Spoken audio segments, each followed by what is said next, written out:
Bien, François Baltanas, bonjour. Bonjour, Christian. François dit Paco pour les intimes, Dieu sait s'ils sont nombreux.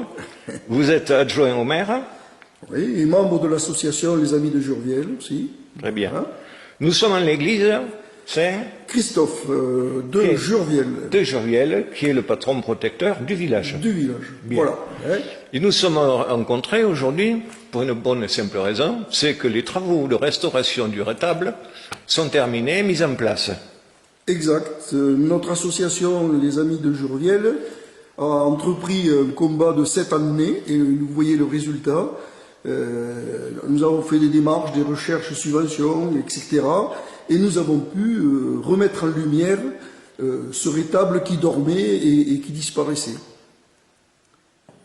Alors, nous nous trouvons devant le retable, et si nous levons quelque peu les yeux, nous remarquons tout à fait en haut un ciel de retable qui est très original, qui est de facture, bon, l'ensemble du retable est de facture ignatienne, entre rigueur et exubérance, préciosité et vivacité populaire. C'est très particulier. C'est une facture qui a été décrite comme faisant partie du XVIIe siècle.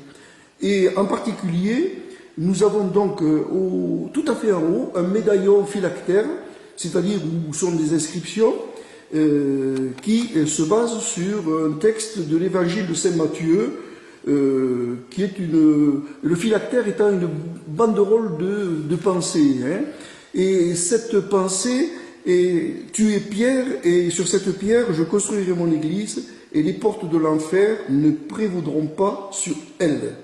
Donc cette inscription qui est très restreinte en 5 ou 6 mots est une transcription maladroite et amputée, mais qui a valeur quand même.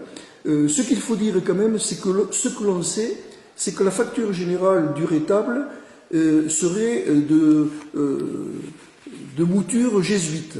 Hein, nous le verrons plus tard lorsqu'on verra l'antependium. Voilà ce que je peux dire. Alors, sous ce médaillon se trouve donc la colombe du Saint-Esprit. Donc François, nous poursuivons avec une autre partie, la partie centrale en fait. Voilà, nous sommes partis du ciel et nous allons petit à petit redescendre sur terre. Hein, ce qui est en haut est comme ce qui est en bas, mais nous allons voir que nous avons quand même des éléments artistiques de très grande qualité. En particulier, nous allons passer dans la partie centrale du triptyque où nous retrouvons un tableau du XVIIe siècle. Voilà. Bien, Christian, vous voyez sous une gloire circulaire avec des branches d'olivier un tableau magnifique qui vient d'être restauré, qui était complètement patiné par le temps et où l'on apercevait très peu le fond du tableau. Il s'agit d'une vierge, la Vierge des 7 douleurs, en gloire sur des nuages et bien sûr protégée par un angelot protecteur qui vient lui remettre donc une couronne de gloire. Cette Vierge est d'une facture d'école toulousaine du XVIIe siècle. On retrouve, si vous voulez, à cette époque-là, un petit peu une facture artistique qui fait penser au clair-obscur toulousain, qui est une époque de peinture toulousaine. Donc, ce tableau est surprenant parce qu'il a sûrement été rajouté. L'encadrement a été retraité, on l'a vu lorsqu'on l'a déposé, il y a eu des découpes, et donc on pense qu'il a été rajouté au XVIIe siècle et qu'il devait y avoir un autre fond, sûrement comme des 2 côtés latéraux, faux marbre, couleur rougeoyante, voilà. On peut remarquer qu'effectivement, au bas de ce tableau, il y a une modification. Voilà. Et vous avez tout à fait au bas du tableau, un peu plus patiné à l'obscur, un phylactère qui représente, alors je ne me souviens plus exactement ce qui est écrit, mais qui signale que ce tableau a été offert par un curé de la paroisse, un prêtre, qui s'appelait Moréon, et qui a toute une histoire, ce prêtre, sur le village. Alors je crois savoir que ce tableau central n'est pas le seul dans cette église. Tableau central, nous avons de l'autre côté, nous avons une Vierge en gloire, la Vierge des 7 douleurs. Existe également sur le retable, bien évidemment, oui. Mais dans l'église elle-même. Dans l'église elle-même, rapportée dans une chapelle parallèle, qui elle a été construite bien plus tard, vers 1900, peut-être 1700, entre 18 et 19. Et cette chapelle reprend la Vierge des 7 douleurs. On voit très bien les 7 poignards qui la martyrisent.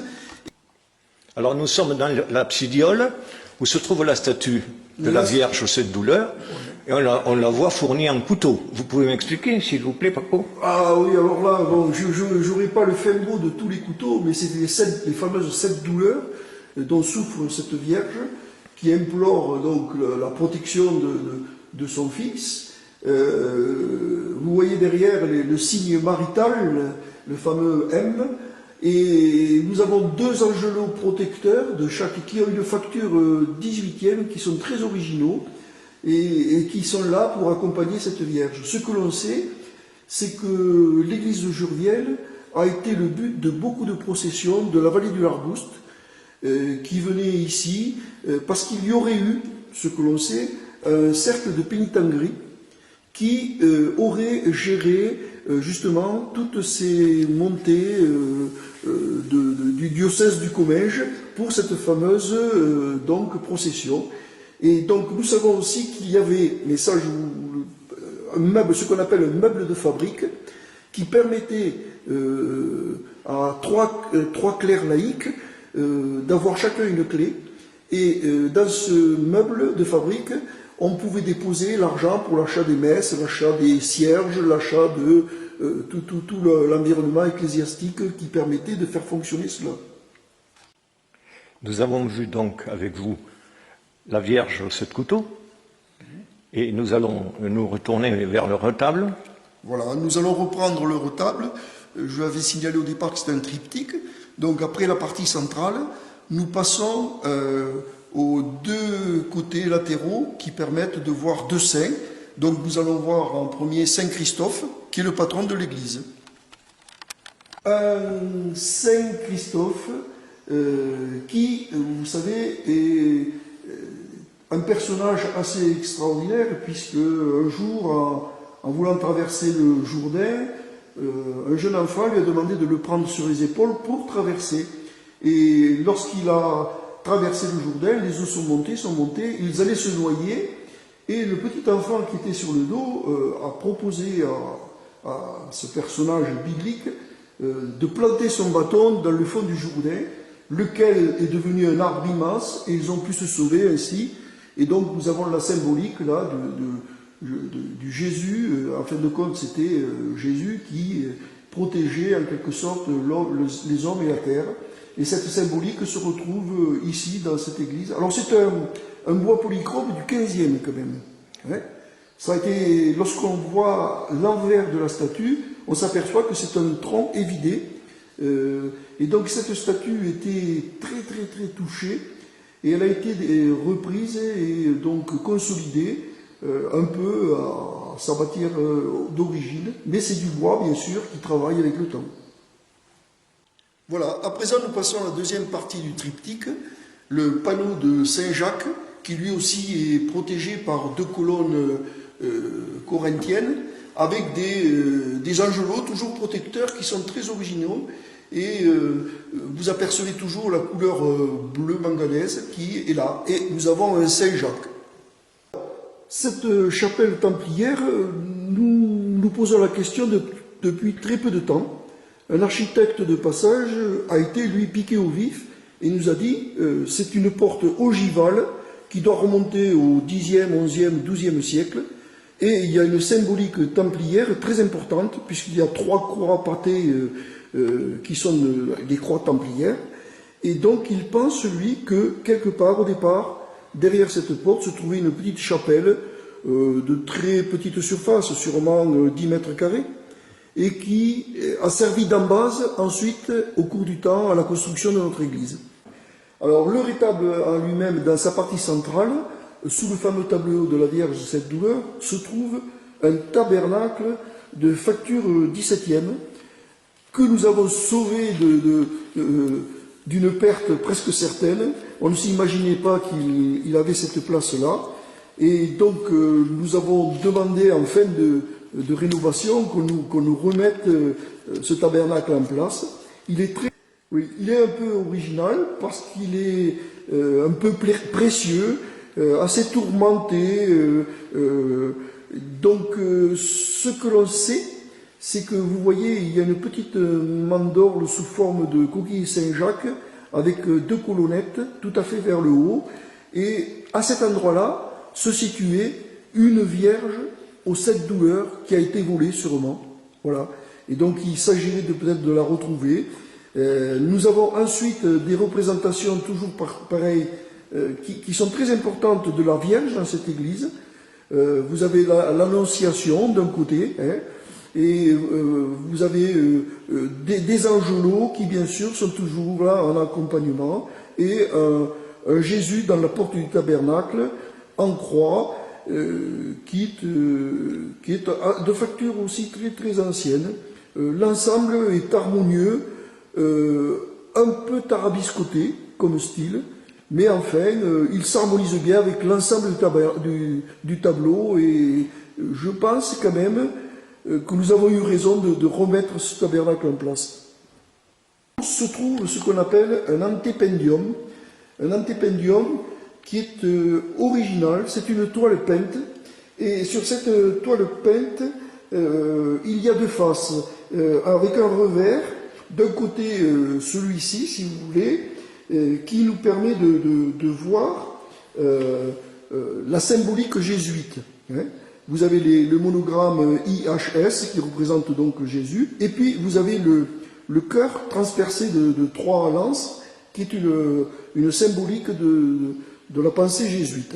Ensuite, vous avez des 2 côtés des pots de fleurs qui viennent agrémenter, qui sont là pour évoquer la nature et la gloire de la nature.